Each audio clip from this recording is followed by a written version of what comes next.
আমার বিশ্বাস যে আপনি নির্বাচনের কথাই বলছেন, কারণ এই নির্বাচন নিয়ে আপনার দলও বেশ সরব রয়েছেন। আবার তরুণদের একটা অংশ তারা বলছেন যে নানা ধরনের ট্রলিং চলছে আপনাদের নেতাকর্মীদের নিয়ে, কেন আপনারা বারবার নির্বাচনের কথা বলছেন।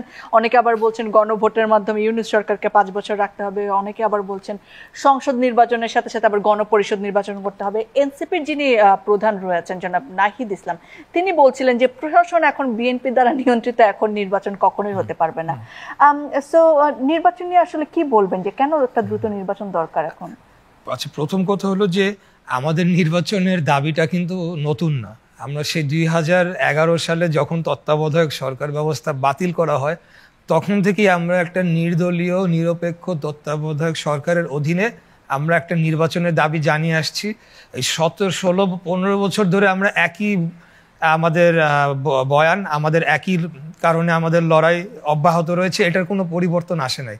অতএব এমন না যে হঠাৎ করে আমরা নির্বাচনের দাবিটা করছি। আমাদের দাবি হলো বাংলাদেশে গণতন্ত্র প্রতিষ্ঠা করা, জনগণের সরাসরি প্রত্যক্ষ ভোটে একটা গ্রহণযোগ্য নির্বাচনের মাধ্যমে গঠিত সরকার প্রতিষ্ঠা পাক। সেটা বিএনপি না, যে আসুক, সেটা লেট দ্য পিপল ডিসাইড।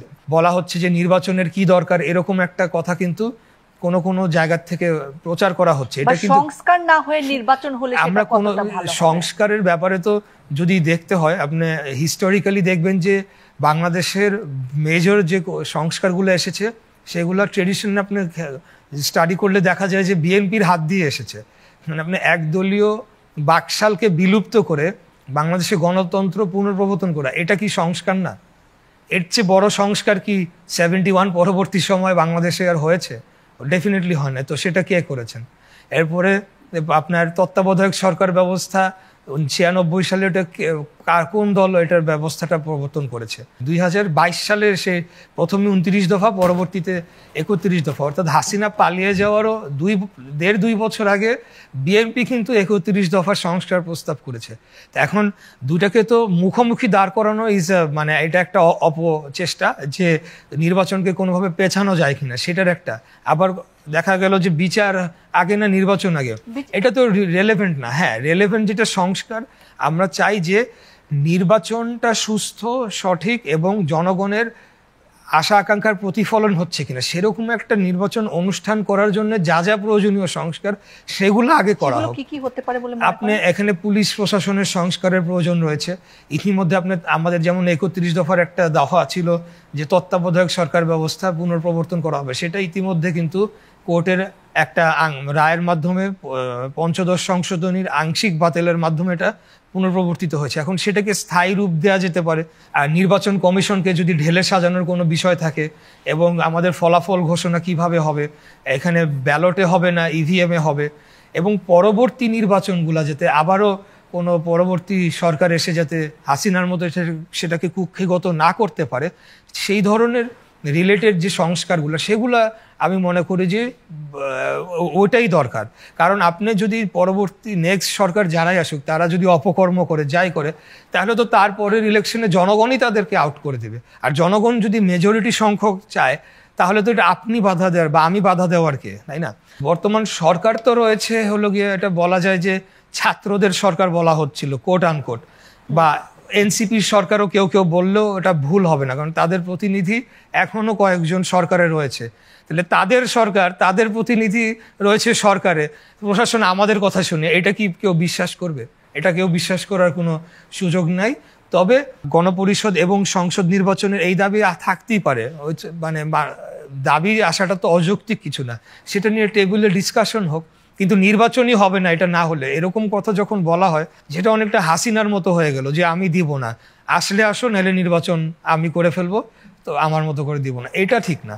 এখন তো এনসিপির সরকারি ক্ষমতা রয়েছে, তো তাদের অধীনেই কিন্তু নির্বাচনটা অনুষ্ঠিত হতে যাচ্ছে।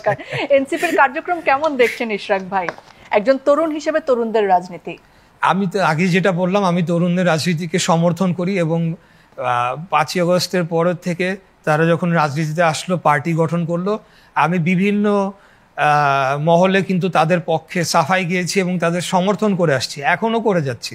আমি চাই তারা সাকসেসফুল হোক এবং গণতন্ত্রের পক্ষে যাতে সবসময় থাকে, যেভাবে তারা 2024 সালে বাংলাদেশে গণ অভ্যুত্থানটা হয়েছে। কেন অনেকে বলে কি নির্বাচনের জন্য এত মানুষ জীবন দিয়েছে, এগুলো কিন্তু মেলাইন করার চেষ্টা করা। বাংলাদেশে যেই পরিস্থিতি তৈরি তো হয়েছে গণতন্ত্র না থাকার ফলে, এবং গণতন্ত্রের মানেই হলো একটা নির্বাচন এবং টাইম টু টাইম সঠিক মানে নির্বাচনটা হওয়া। সো এখানে নির্বাচনের বাইরে অন্য কিছু চিন্তা করা তো আসলে ইররেলেভেন্ট আর কি। তো লন্ডন সফর থেকে সদ্যই আসলেন আপনি, আপনার সঙ্গে সুন্দর ছবিও দেখেছি আপনাদের ভারপ্রাপ্ত চেয়ারম্যানের, নিশ্চয়ই ফলপ্রসূ বেশ কিছু আলাপও হয়েছে। তিনি কবে দেশে আসছেন? কারণ দেশে আসার যে প্রধান বাধা মামলাগুলো সেগুলো তো আপাতত উঠে গিয়েছে, এবং দেশ নিয়ে আসলে তিনি কি ভাবছেন সবকিছু যদি একটু আপডেট করেন আমাদের।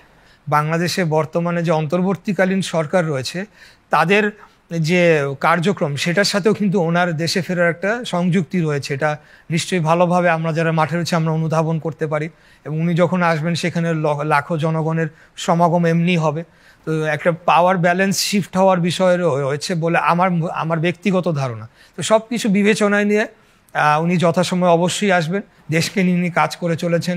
রিসেন্ট যেটা আমি দেখলাম যে সারা পৃথিবীতে আমাদের বাংলাদেশি ডায়াসপোরার যারা বিভিন্ন ভালো ভালো জায়গায় কাজ করছেন তাদেরকেও সাথে উনি অর্গানাইজ করার চেষ্টা করছেন, যে তাদেরকে বাংলাদেশে নিয়ে এসে যারা বড় বড় মাল্টি ন্যাশনাল কোম্পানিতে কাজ করেছেন বা বিভিন্ন দেশের সরকারের উচ্চ পর্যায়ে দায়িত্ব পালন করেছেন, তাদের ওই ট্যালেন্টগুলোকে, ওই মেধাগুলোকে যে বাংলাদেশে নিয়ে আসা যায় কিনা এই ব্যাপারে তিনি কাজ করছেন।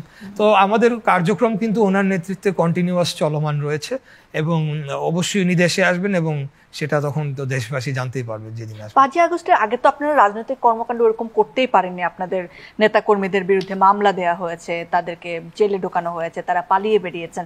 কিন্তু তারপরে যখন আপনারা আবার রাজনীতিতে ফিরলেন তখন আপনাদের ওই কন্ট্রোলের জায়গাটা একটুখানি ভারসাম্যহীনতা আমরা দেখতে পেয়েছি। বিভিন্ন জায়গায় যখন চাঁদাবাজি হচ্ছে, দখলদারি হচ্ছে, সেখানে আপনাদের দলের পরিচয়ের অনেক মানুষকে যখন দেখা যায়, এবং সেই প্রশ্নটি আমরা যখন করি বারবারই আপনাদের সিনিয়র নেতারা বলে থাকেন যে এত বড় একটা দল এরকম সমস্যা হতেই পারে। কিন্তু তার বিপক্ষে আবার জনগণের একটা উত্তর তৈরি হয়েছে যে যদি আপনি নিজের দলকেই এই কত মাসে নিয়ন্ত্রণ করতে না পারেন তাহলে এত মানুষকে কিভাবে আসলে নিয়ন্ত্রণ করবেন। তো আপনি একটা খুবই টাফ জায়গার নেতা হিসেবে রয়েছেন, ঢাকা দক্ষিণ সিটি কর্পোরেশন, সেখানে পুরান ঢাকা সহ বিভিন্ন জায়গায় চাঁদাবাজি, ইজারা দেয়া, দখল দেয়া, সিন্ডিকেট সবকিছুই সেই জায়গায় রয়েছে। আপনি আসলে কিভাবে নিয়ন্ত্রণ করার চেষ্টা করছেন সেগুলোকে? দেখেন, আমরা যখন যেটা খবর পাচ্ছি সাথে সাথে আমরা অ্যাকশনে যাচ্ছি। একটা ঘটনা বলি, একটা সিসিটিভি ফুটেজ এসেছে যে কোনো একটা দোকানে গিয়ে মতিঝিল থানা বিএনপির সভাপতি পরিচয় দিয়ে একজন চাঁদা চাচ্ছে দোকানদারের কাছে, অথচ আমাদের থানা কমিটি নাই 4 বছর ধরে। সাথে সাথে আমাদের দক্ষিণের আহ্বায়ক এবং মেম্বার সেক্রেটারি ওনারা কিন্তু থানায় গিয়েছেন, গিয়ে ওই লোকের বিরুদ্ধে মামলা করা হয়েছে এবং অ্যাকশন নেওয়া হচ্ছে। বহু ঘটনা আমরা প্রতিনিয়ত হ্যান্ডেল করছি। এটা এখন শুনলে মনে হবে যে conspiracy theory to another level, but মনে হতে পারে যে সরকার কি ইচ্ছা করেই আইন শৃঙ্খলার অবনতি ঘটতে দিচ্ছে যাতে বিএনপির ঘাড়ে দোষ চাপানো যায়। কারণ যেখানেই যখন কোনো চাঁদাবাজি হবে, কোনো ধরনের ক্রিমিনাল অফেন্স হবে, সেটা দেখার দায়িত্ব প্রশাসনের। এটা হচ্ছে ল অ্যান্ড অর্ডার সিচুয়েশন। আমরা দল হিসাবে আমরা কি করব? আমরা ম্যাক্সিমাম মামলা করতে পারি, আমরা দল থেকে বহিষ্কার করতে পারি। 3000-এর অধিক বহিষ্কার করা হয়েছে, বহু মানুষকে শোকজ করা হয়েছে। Criminal is a criminal. তো এই অ্যাকশনটা এখন সরকারের থেকে কেন নেওয়া হচ্ছে না? তাহলে কি তারা ইচ্ছা করে এটাকে প্রশ্রয় দিচ্ছে যে এই ধরনের যে বিএনপির নামধারী বা পরিচয় দিয়ে বা বিএনপির নেতাই ধরলাম, ক্রিমিনাল তো হতে পারে, করবে এবং পরবর্তী সেটাকে মিডিয়ায় নিয়ে এসে এমনভাবে প্যাকেজিং করা হবে যে বিএনপিকে মিডিয়া ট্রায়ালের মুখোমুখি করা হবে। আমি দেখেছি অনেক, এখন ফটো কার্ডের যুগ, সোশ্যাল মিডিয়াতে ফটো কার্ডে যে বিএনপি নেতা ছাগল চুরি করলেন, বিএনপি নেতা অমুক চুরি করলেন, কিন্তু ভিতরে নিউজে গিয়ে দেখলে বিএনপি নেতাটাকে তার আর কোনো নাম বা পদ পরিচয় কিছুই না। এখন আমরা তো বারে বারে বলে আসছি যে যারা ক্রিমিনাল তাদের বিরুদ্ধে আইনি ব্যবস্থা গ্রহণ করা হোক।